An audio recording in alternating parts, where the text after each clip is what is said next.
Hello, everyone, and thank you for joining us for another episode of the Women with Vision Winner Series. Today, I am joined by the amazing Semah Rodriguez. She is a mortgage loan officer at First Option Mortgage. Number one, Semah, congratulations on being a 2021 Women with Vision Award winner. And at this time, we would like to get to know a little bit more about you. And I'd love to start with, what does it mean to you to be a woman with vision? Thank you. First of all, thank you for having me, Laura. A woman with vision, to me or to us at First Option Mortgage, is a woman that walks in her truth, that knows what she needs to do in order to get all the little pieces together that will help her accomplish her mission. Can be every day something else, can be that for that specific day, a clear to close, an actual closing, a good launched marketing campaign, some work for the community, but most importantly, trying to get ahead with what her dealings are. Wow. And, as you were saying that, I was kind of picturing it, right? I was picturing as a woman with vision, right? Like you said, there's so many different things, and every day is different, right? In the mortgage business, there's never 2 days the same. And it's everything, right? It's working with our clients, it's working with our own personal families, it's looking ahead and working on that marketing campaign, like you said, and looking ahead to next year or 18 months down the road of, okay, I got to plant my seeds and be able to work towards that. So you're right, it's putting all of those pieces together as a woman with vision. So thank you for that. That is a great explanation. Thank you. All right. Now, I do have to mention that before we went live, we were having a little bit of a conversation. And you mentioned something to me about how you're now wearing your hair natural. and to me, I'm thinking, my God, this woman has gorgeous curly hair. Why would she not want to, have her hair look like this? And you said that in your mind, what you've seen as a successful woman way she looks was always straight hair. So I'm sure all of the women watching this, we've all gone through this journey of doing things a certain way, whether it's the way we speak, the way we look, the way we act. We try to kind of mirror at first what we think. And then there is that moment when we say, I'm just going to be Semah or Laura. So Semah, please tell me, how did you get to that thought process? What was it like coming to the conclusion of, you know what, I do have beautiful curly hair and this is who I am? Because there's lots of people out there thinking the same thing. Yes, Laura, that's an interesting question. I think in order to think about that, we need to think about, how do we perceive women in business? I think everybody has to ask themselves this question individually. So from my perspective, being born and raised in Europe, there has been definitely a slender look, sleek hair, not too much jewelry, not too much makeup, not too much of too much, because you never want to, be just too much. And I think in the recent years, a lot of women, all of these successful women in business, doesn't matter if they're going the entrepreneurial path or if they're, finding their way in corporate, are saying, how much is too much? What is too much? And why do you perceive me like that? And why do I feel like I can't be fully myself? Because that would be too much. So that's kind of the breakthrough point right there. It's like, I was born with this hair. I have to manipulate it in order to get it straight, which sometimes you need to pull that card out too, right? Sometimes you want to have that straight hair, or sometimes you want to go blonde, or a woman that's about to change her hair is about to change her life, right? Yeah. But I'm trying to do it in the perspective as far as like back to the roots, because as we're becoming leaders, as we're moving on in our careers, we have to stand more and more firmly in our truth. And Yeah. you learn with the years, not everybody is going to like you.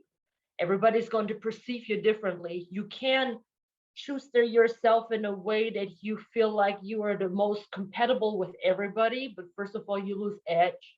And second of all, you lose yourself.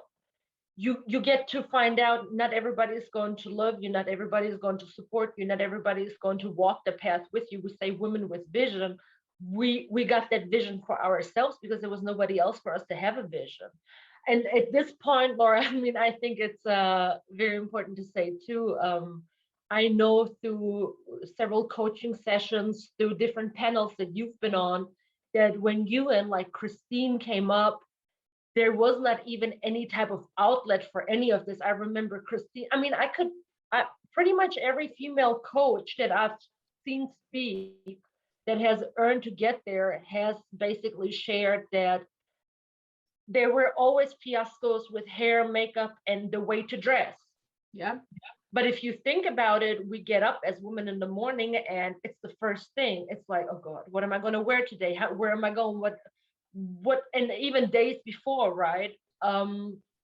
So really, it is a part of becoming okay with yourself, and then looking also um, at the strong women that went before us, that led in this industry, that had to even find a place for women in the industry.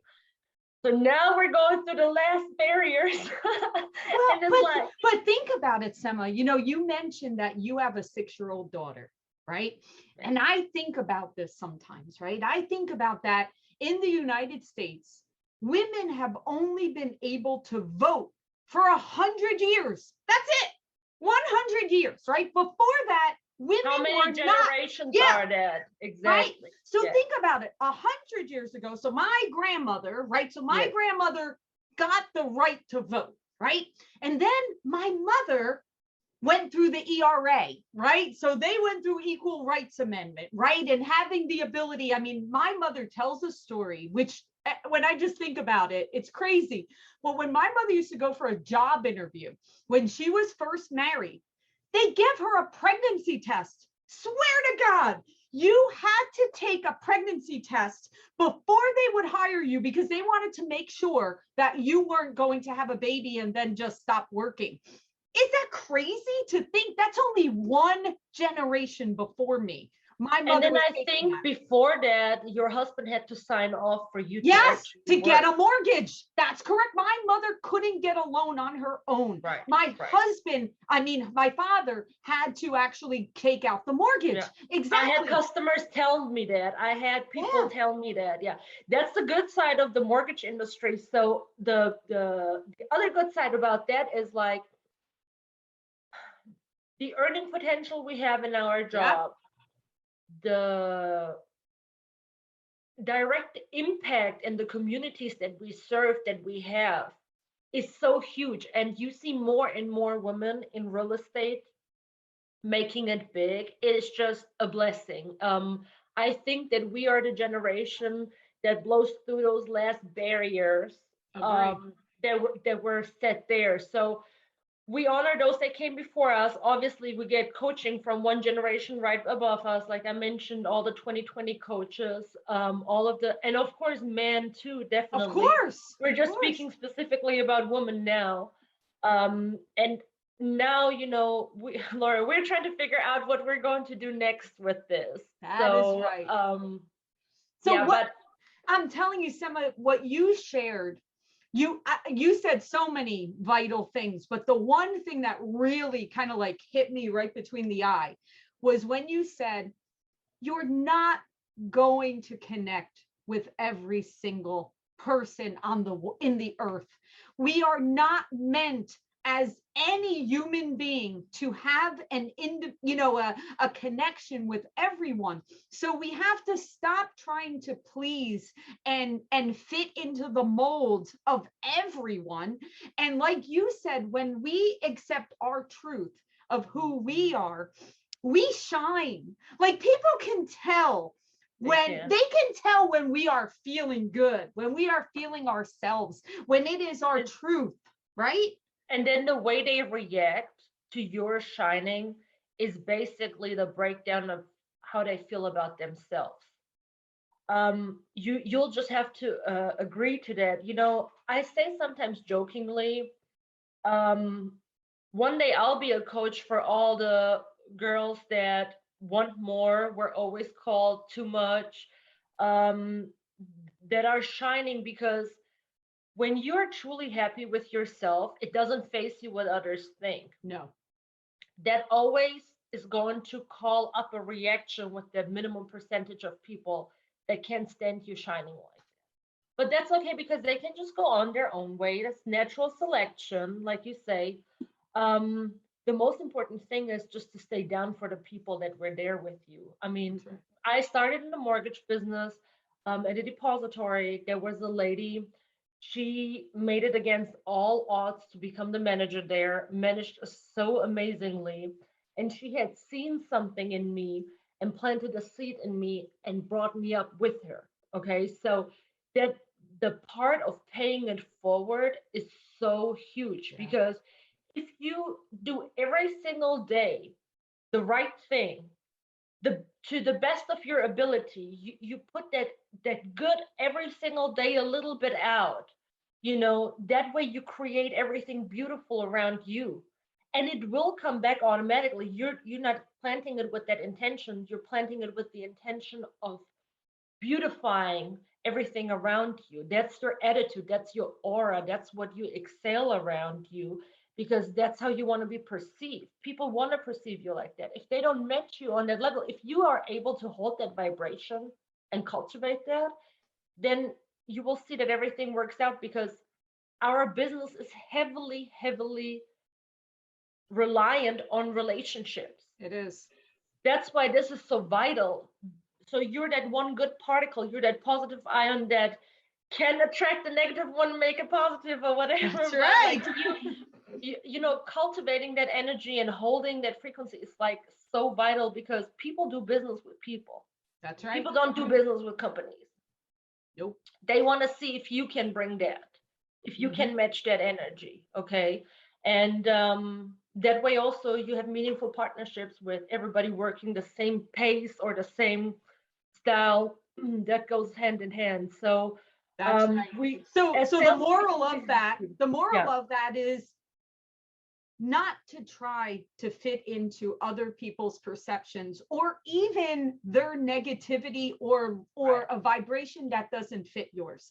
If you right, focus your attention on people where you're accepted as who you are and accepts the right. light that you portray out, those people will multiply. They Don't will. allow others to change you. Don't allow others to dim your light, and do Mhm. not take on their baggage or their drama No, or their no. negativity, Eyes because on the that will, prize. yes, stay focused and stay within that group. And that's hard when you're first starting out sometimes in business, because you're trying to grab everything, but it will help you. And that leads me to our Absolutely. final question. So Semah, what would be Yes. your advice to a woman starting out in the mortgage business? What would be that advice? I would say, okay, so when you are in the mortgage business, you always have to think longevity. Nothing in mortgage, not even Encompass, not our, not even our originating software works fast. Nope. That's one thing I had to learn: longevity, foresight. So definitely invest in yourself and invest in your future. I mean, you have to know everything. Mortgage is good for people that are obsessed with like processes. Process. it's everything. You want to fine tune your process. You want to streamline your processes. You say in coaching sessions sometimes, Laura, yesterday's symposium, I think you said, call on your network. Yeah. Build up your network. We all always say networking, how we're going to do it, since we can't in person as much anymore and all these things. So invest in yourself, invest in your future, goes hand in hand with investing in your network. Yeah. And find your own niche, find a problem, solve it over and over and over again, until that makes you money, and then do every day something that maintains the day's craziness, that manages the week's outreach, something that makes you money in the future and something that makes you money today. I mean, it is just a hustle. It goes a long way. I think all of that is phenomenal Crazy advice. industry. But you said it when you said, our ability to earn, our ability to leave a legacy, our ability to impact others in our communities, all of these things, we were speaking before we went live about generational wealth, not only for our family, not only for the families we serve, but for our own personal families, right? Absolutely. So our industry is such a blessing and such a gift, but it's not easy. It takes great planning. It takes great care of yourself and others, because but mortgage can make you a better person. Yes. Mortgage can make you a better person. I mean, it's not a joke, because you have to control everything controllable around you, and it will keep you on your toes. And it is not easy, but overachievers and people that are trying to do really good in life are thriving in this industry. It will give you that entrepreneurship command in a really interesting framework, but it's a blessing. It's definitely a blessing, especially to have so many women now in the industry. Yes, that's what's so exciting, right? Because you're right. I'm watching.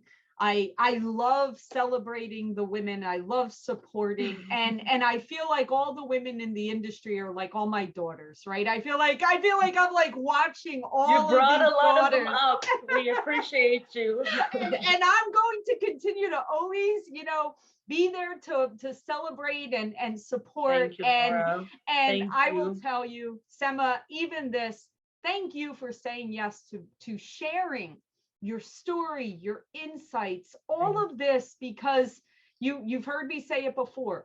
We have to share our stories because there's other people out there that need to hear what you little have girls to say. Are listening. Yes, absolutely. So thank you and congratulations for being a woman with vision. And we will be watching and seeing where you go, my friend. Thank you, Laura, for having me. Have a great day.